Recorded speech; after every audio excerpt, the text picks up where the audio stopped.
Hey guys, welcome back. This is episode 6 of New York and Beyond with me, Christina Cremidas. And in this episode, we are talking about interior design. I have a guest on with me, and we're going to be talking about designing for small spaces, what type of color palettes that we can use to be more unique, and also some easy temporary solutions that we can do for those of us who are renting our apartments in New York. So stay tuned, we're covering everything here.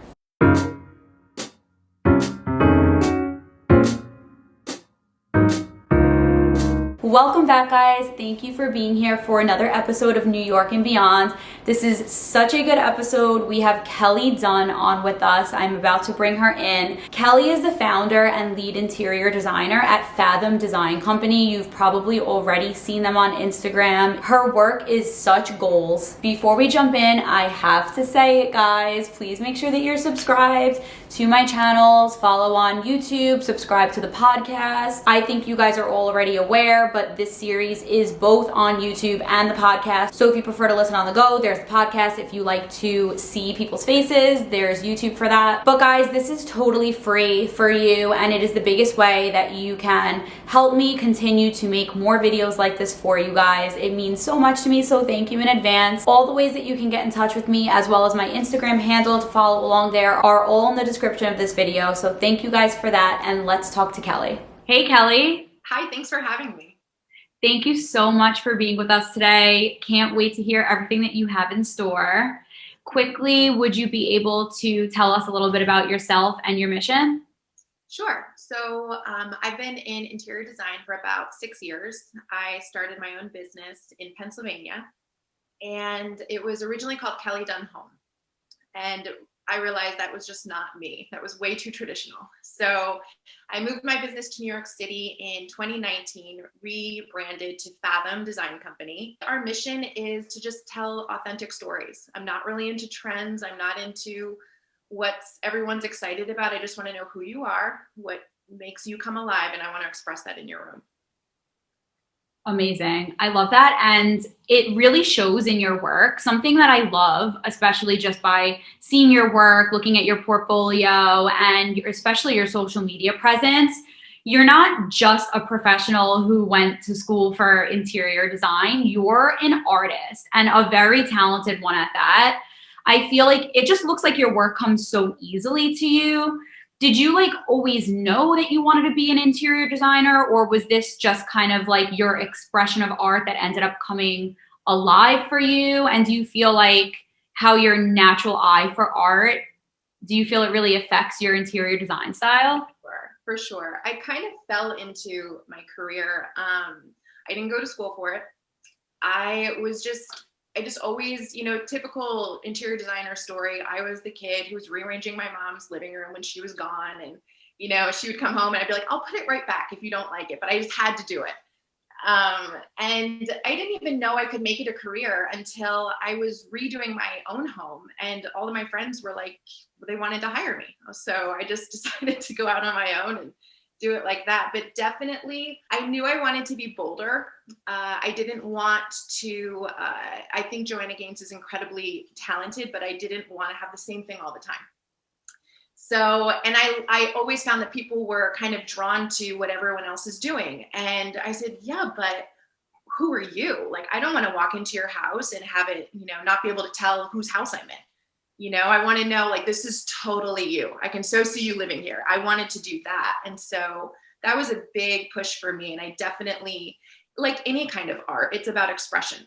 So that's mostly my main drive when it comes to interior design. It's about expression. It's not about, what's trending, what always works. Sometimes I like what doesn't work because it sort of stops you in your tracks. So amazing. And I love that you really say, you don't just want to do what everyone is doing. You like when you walk into a space and it's not just generic. I agree with you so much.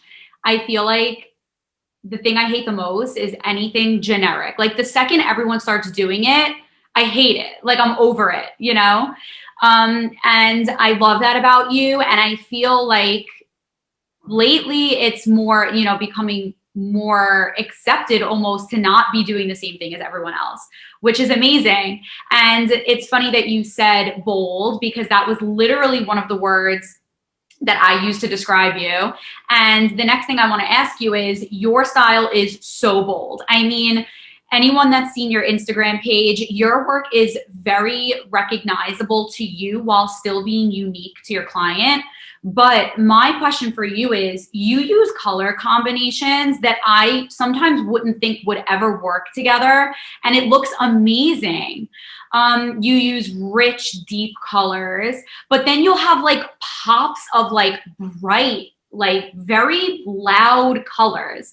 So my question for you is, because sometimes I'm looking through your feed and I'm like, I could never do this because I would have never thought of this. So, do you have certain color combinations that are sometimes can be your go-tos that you know really work well together, or is it always just dependent on the space? It's usually dependent on the space. I definitely like moody colors for sure. I like dark. I like black. I like dark blue, purple, green. And then I love throwing in that pop, you know, and I think that's what's so special about moody colors is when you put this bright, bold piece in, it really stands out. And I love that. I've always veered that way. And I think that's part of my personality. So it makes sense. You often use moody dark greens in your furniture choices and your wall colors. You'll do like gold and brass accents. I've been seeing a lot of these darker colors on Instagram lately, especially when it comes to like dark green and dark blues in the kitchen, which is not very typical. Even purples. And my question for you is, do you see these color schemes sticking around for a while?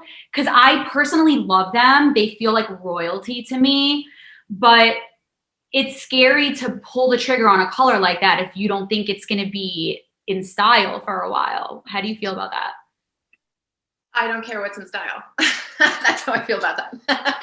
I think, yeah, I think dark colors are going to stay around for a long time. I think they've been around for a long time. I am very over the gray, very over beige. So those were safe options that I think people felt really, really comfortable with. And I think they served their purpose. Like, you know, you can paint everything gray and white and it'll work. And that's true. So I think those were for people that aren't maybe artistically inclined. That was a really safe choice. And I totally understand that. But if you are not gray and aren't beige and you want to go bold or you want to go deep and dark, that's always been around and it'll stay around. I know it will. It might not be trending, but it's classic and you can't go wrong. So I wouldn't fear it. I would just check in with like what makes you come alive. And if it works for you, you're just going to love it forever anyway. Such a good point. And I literally felt as it was coming out of my mouth and I was asking you that question about what's in style. I was like, I literally got embarrassed as I said it because I was like, I know she's going to be like, why do you care what's in style? So thank you for reinforcing that. I completely agree with you. I'm trying to work in more deep, bold colors.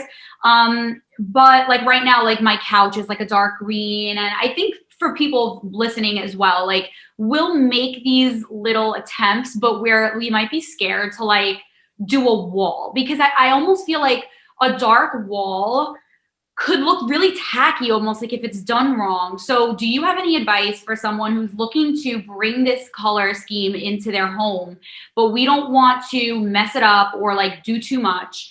Do you have any advice for us who are just looking to like sprinkle this around? Like where's a good place to start? Like one thing we can do? Always the powder room because no one cares. Go as bold as you can in the powder room. And I mean it, like go crazy because no one cares. It can be like, it can just be this little unique little room and people will be like, oh, that's kind of funky. Like, yeah, I'm just trying some stuff out. You know, it's people I think they need to start in their bedroom or their living room. Don't do that. You know, you've never done this before. Start in the powder room. And people are expecting maybe to go a little crazy in the powder room because it's special that way. So I would just say start there and see if you can live with it. See if you like it. See if you want to, you know, venture into a bigger space. That is such a good point. I didn't think of that. And I guess what about if we have like a smaller apartment and we just have like a bathroom? Can we work with the bathroom? Would you say that's a good place? Yeah. Oh my God. Okay. I'm kind of so excited that you said that because I have my own bathroom in my apartment and I can definitely tinker around with that and play with it and do whatever I want. Good. That's awesome. That makes so much sense. And I feel like it's also that's so true because it's a separate room. Like you don't have to tie it into the neighboring room. Nope. And I've seen that. I've seen on Instagram too, like powder rooms that have like really interesting wallpaper. Even when you go to a restaurant, the bathroom is always such a cool part of the experience. Yes, it's a great way to test your wings. Great. Okay, I'm kind of like freaking out that I never thought of that. I never thought of touching the bathroom. That's amazing. Okay, that was like the coolest thing. All right, I'm like now thrilled about touching the bathroom. This There's is a million like ideas going on in your head right now. yeah.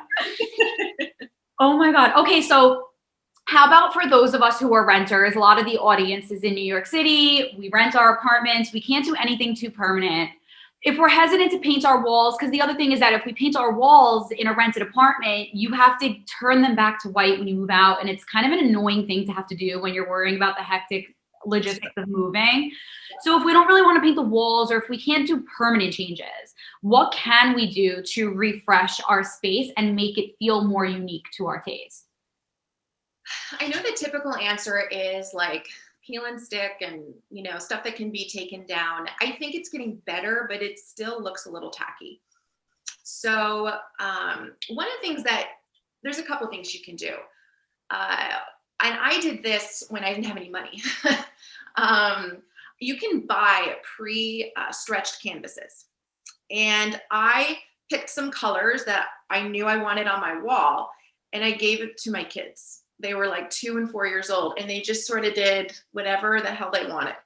And that I just sort of like, lined them all up and put them on the wall. And it was this piece that sort of, it just looked like abstract art.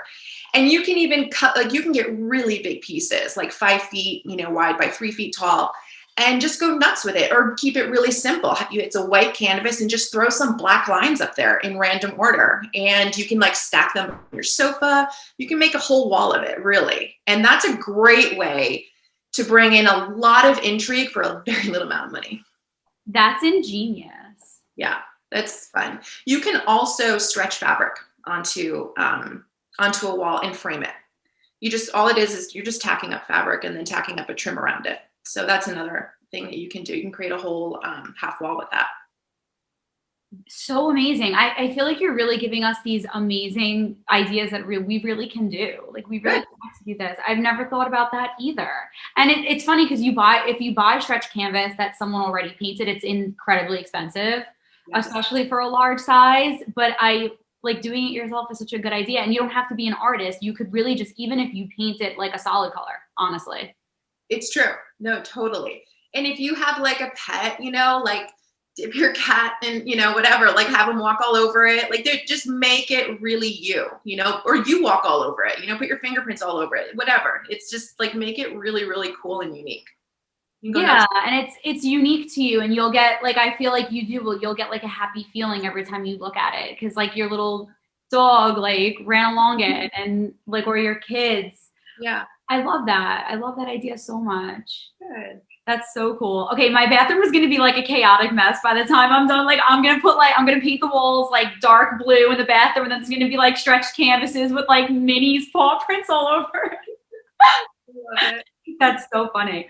So could we talk about textured wallpaper? I see it everywhere now, and like pattern wallpapers with like bold prints and patterns, as well as textured wallpaper. I feel like they can really, really elevate a space. But again, it's a little scary to do if you feel like you don't know what you're doing. Firstly, do you have any good like resources for where we can get nice designs if we're looking to just mess around on our own? And how do you feel about using them? Absolutely. One of my favorites is Timorous Beasties. They have really, really, really unique pattern.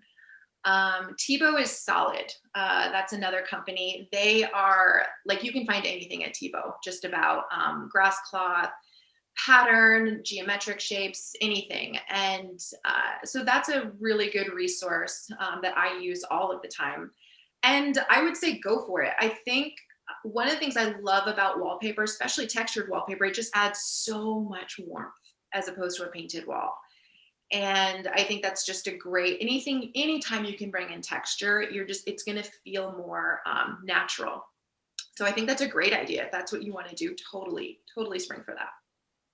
Completely agree. That's another thing on my to-do list. I've been looking and I feel like it really does. Like it adds a level of intricacy that you can't get with paint and just so much character. It's so beautiful. I saw a building. I don't remember where I was showing. I was bringing a real estate client out and I was showing a building that had this awesome Brooklyn patterned wallpaper. And it was like these intricate detailed sketches of like different places in Brooklyn. There was like a Coney Island picture and there were like all these different neighborhoods in Brooklyn, but like it was very classy looking. I'm like, I want to find it now.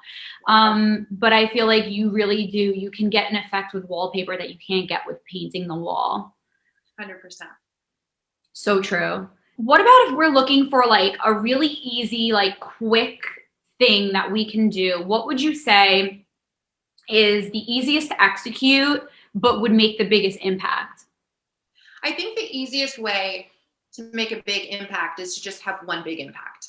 So if you have like a very neutral palette, then just bring in one big bold statement. And it doesn't even need to be bold.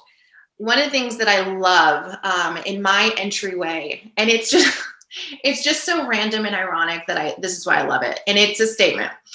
When you walk into my home, I have a finger flipping you off, right when you walk into my home. And it's in front of a Buddhist canvas, so the irony, I love it so much, but it's a statement. It makes people laugh, and people are kind of like, oh, can I come in? Like, are you okay? And so it doesn't take much, but I think when everything else is sort of neutral, you just need that one like ironic, either it's a sculpture or a painting or just something ironic. That's a great way to make a statement. And it doesn't even need to, like I said, it can be small. It doesn't even need to cost that much. It just needs to be unique to you. So true. That's also such a good point. And that's awesome because it's fun. Like you can find like a sculpture or anything that is whatever you love. It doesn't have to be like out of a magazine or something. Yep. So cool. Mm-hmm.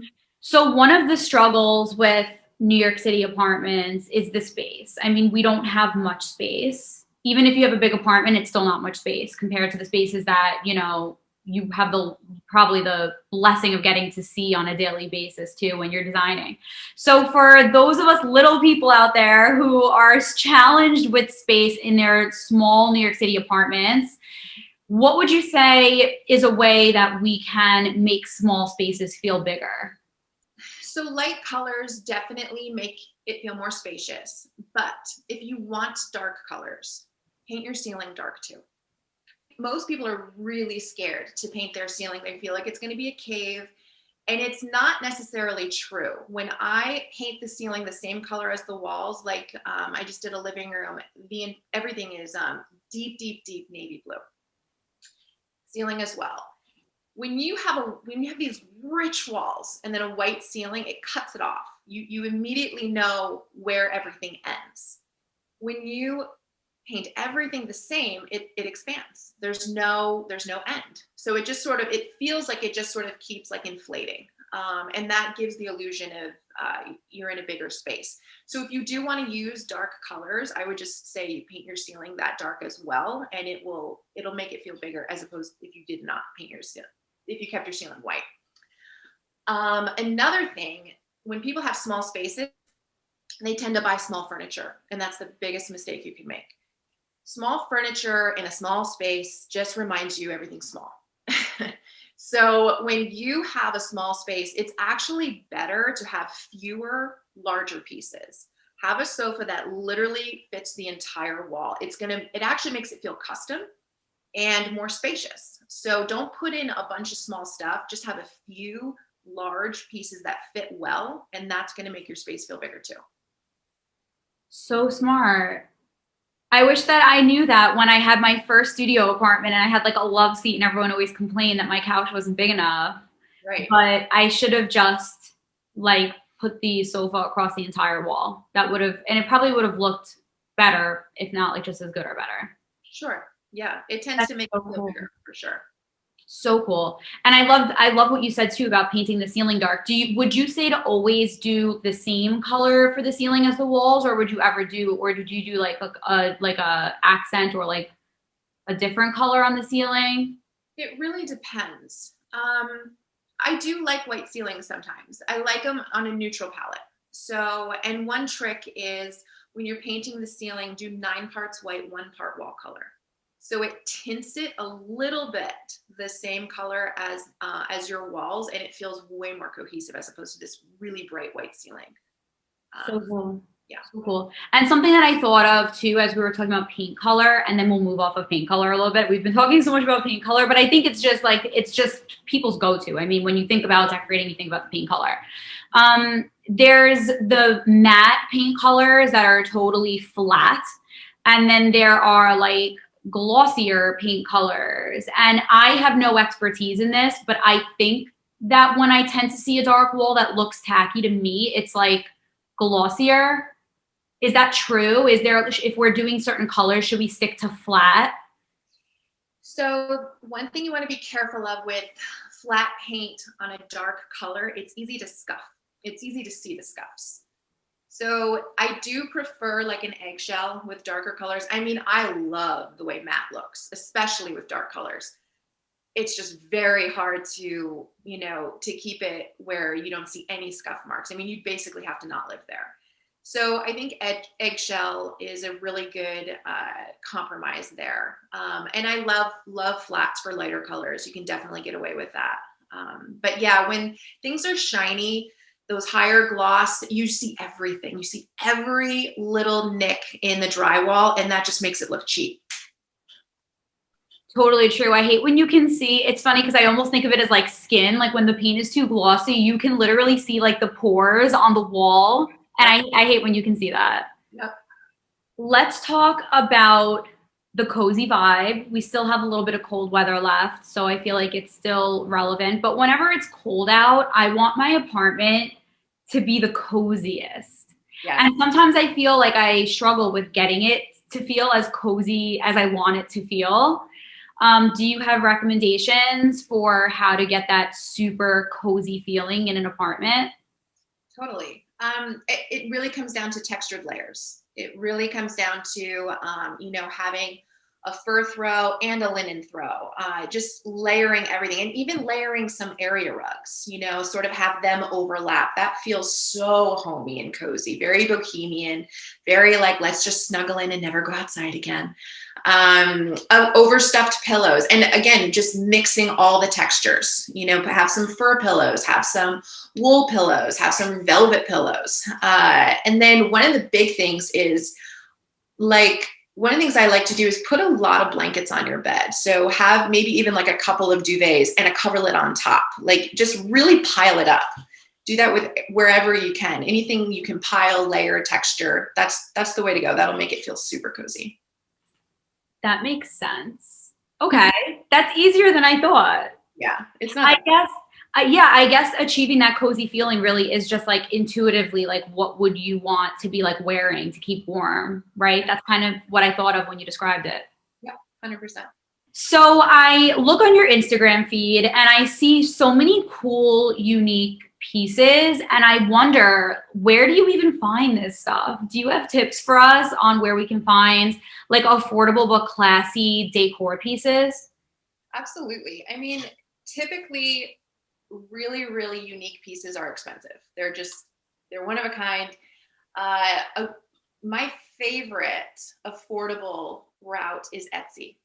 And you have to be so good in the search engine. I will go like edgy decor, unique decor, random decor, like just put in whatever you can to that most people won't, put in, because people are usually like art or rugs, so do like bold rugs or dark rugs or whatever you want to do. Just that has been my go-to way to find affordable products.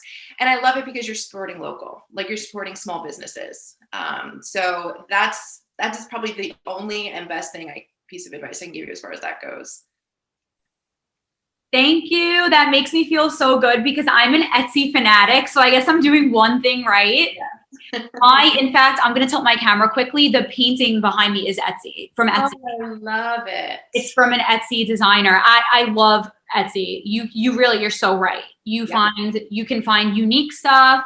Not that it's like, it's definitely not the cheapest, but that's not, maybe like if you're going for something really special, like it can't be like budget first priority really if you're going for something that's really going to make a statement, you know? Yeah. Some things just are going to cost a little bit more. Yeah, agreed, for sure. Back to kitchen topic quickly. I see cosmetic like before and afters on Instagram a lot, and maybe, by switching out like cabinet knobs or area rugs or things like that, you can kind of elevate the feeling of a typical kitchen. Do you have tips for us, especially maybe even skewed towards someone renting who can't do like a major kitchen renovation? How can we have our kitchens look a little nicer than like your standard, cookie cutter vibe? Sure. And you said one of them that's so simple is changing the knobs. I mean, that's so easy. And you can find some really cool knobs that are very expressive of who you are and what you want to see. Another thing that's so simple and most people forget is to actually display your stuff. Like, you can get like these tall glass jars and put your pasta in them and put them on the countertop. I find that just displaying what you already have in a unique way, you can find really cool shelving. But like, I like to display some of my food too. It kind of gives it a very homey vibe. That's a great way to just sort of make your kitchen feel a little bit more individualized. And I'm a big, also fresh flowers, I think is just a great little simple treat. And it's just a great way to freshen up any space really. And I love fresh flowers in the kitchen. And I can't seem to keep plants alive. So I buy faux plants. They do have some really, really realistic looking ones, and you just put them everywhere. It makes the kitchen feel cozy, and I think that's just a great way to sort of elevate the space for a kitchen if you don't want to spend a lot of money and you don't want to make permanent changes. That makes sense. That's all doable. We could do this. We could definitely do this. It's funny that you mentioned homey because I feel like for a while the design trends were not really homey. Everything was very minimalistic and almost like you don't even live here kind of was the vibe. And Right. that's kind of, it looks pretty to have everything neat and to have nothing out, but it also feels kind of cold to me, Yeah, and it's definitely a look, which is fine. The cold look isn't bad. It's very crisp. It's very clean. And that's something you can get away with, obviously, with no money. You just don't, you just like, oh yeah, I'm a minimalist. And so you don't leave anything on the counter. So that's obviously a really good way. But I'm just personally, I like cozy feeling. I like things to feel more personalized, and I like to see pretty things. So whatever chance I get to bring something out is what I usually do. I love that. Would we put like floating shelves and things like that? Like, is that something we can do to like give us places to put stuff? Yeah, absolutely. You can even get like small tiered shelves to put right on the countertop and then just sort of like, stack some stuff. Yeah, hanging baskets, all sorts of stuff. Awesome. Yeah. So we could go on for hours and hours and hours and hours, but I want to be conscious of your time too. So before we wrap up, could you give our audience an idea about maybe your one biggest tip for if they're going to do one thing, what should they do? Hire a designer. So true. If you want it done right. No, I'm kidding. I would say if you want to start, do you have a piece that you love? Some people do. Some people have this one thing that they've, passed down for generations, or they found it at a flea market, something that's just absolutely them. If you have something like that, I would say design around that. How can you showcase that? Neutral palettes are a great way to make something else stand out. So that's one way. A lot of it is about kind of sitting with yourself, which is because I believe that design is art, and I believe it's psychological. So a lot of it is sitting with yourself. I find so much inspiration from even just movies. It's so funny. My kids are like, I'll be watching something. I'm like, wow, did you see that window? Like, that's pretty cool. I want to do something like that. And they're like, we're watching like Avengers or whatever, and so like notice what always stands out to you and kind of follow that path. See how you can express yourself with that. See how other people are expressing themselves with that if you're not sure how to go about it. So cool. And how do you feel about like mixing design ideas? Like, so for example, when you mentioned like even look at movies, I feel like lately, and I think they're doing this to us on purpose because they know that we love it, but like lately TV shows are such an aesthetic. Like the recent shows, what was the name of the recent show that we watched with like the royal, what the heck was the name of it? Is that Bridgerton or something? Yes, Bridgerton. So I watched that and I was like, oh my God, this is decor goals. It was so pretty. And then I'll watch like an old, like vibey, like old Hollywood movie. And I'm like, okay, I want to decorate my entire apartment like the Beverly Hills Hotel. Right. So can we mix and match based on what we're inspired by at any one given time? I think so. It depends. I mean, like, old Victorian and classic Hollywood might be a little difficult, but not really. It really depends. That would definitely be more eclectic, which is I think is in and has been in for a long time and will stay for a while, because I think we're moving out of. I hope we are. It seems like we are moving away from everyone following the same trend. Especially with the younger generations, they're coming up and they're just anxious to express themselves. They're anxious to be like, I'm different in this way, you're different in that way, and I want to show you. So I think that's really valuable to us as a society on the whole. So I'm so excited to see how people blend things that they find, things that are special to them. And it's going to be very eclectic, but it'll be very integrated. Like even as people, we aren't one way. We aren't one person. We're one person, but we aren't one personality. We're the weather. Sometimes it's sunny, sometimes it's raining. And so blend all of that in your space. It's going to feel alive. It's going to feel like it's pulsing and it's it's an extension of you. And when you have that surrounding you, it's a support. It's a womb, So that's just I think that's very, very important. And I'm excited that people are not afraid to blend styles, blend designs. But you know what? Other designers are going to be like, no, stick, they're going to be like, no, don't break any rules. So I might not be the best source to ask. But that's my personal opinion. I think break as many rules as you can, so long as you're true to yourself. Huh, that's so interesting. Because, yeah, I would think it's okay. And I love your fluid approach to it. I feel like that's what makes you, it's one of the things that make you so unique and make you so good at what you do. Like in any industry, there are the people that are maybe really big in it or really successful who are very, very structured about it, what's right and what's wrong. And then there's like the newer people or the more fluid people or the people that end up making a difference that are like, it can actually be both. Right. I love that. Thank you so much. Well, I don't want our audience to forget that you are a professional interior designer, that you are taking new clients right now. So our audience should feel free to reach out to you at any time for any of their needs.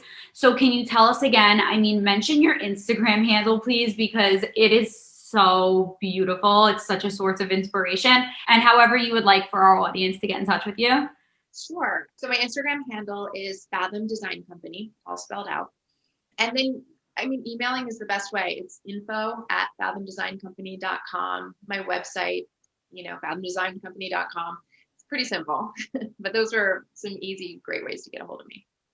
Awesome. Guys, definitely. I will link everything in the description. So if you scroll down, whether you're listening on the podcast or you're watching on YouTube, I will link all of Kelly's resources below so that you can get in touch and check it out. Thank you so much, Kelly. Thank you for gracing us with your knowledge today. We truly, truly appreciate it. We loved having you on. Oh, you're so welcome. I really enjoyed being here. Guys, don't forget to subscribe and follow me on Instagram. My handle is Christina.Cremidas. I do weekly giveaways on my Instagram page, and also on my Instagram, I give you guys a heads up for who the next expert is, who we are going to have on the show, and I give you guys an opportunity to send questions in as well, and I ask your questions to our experts. So definitely stay in the loop with that, and stay tuned for the next episode. Thanks guys, see you soon.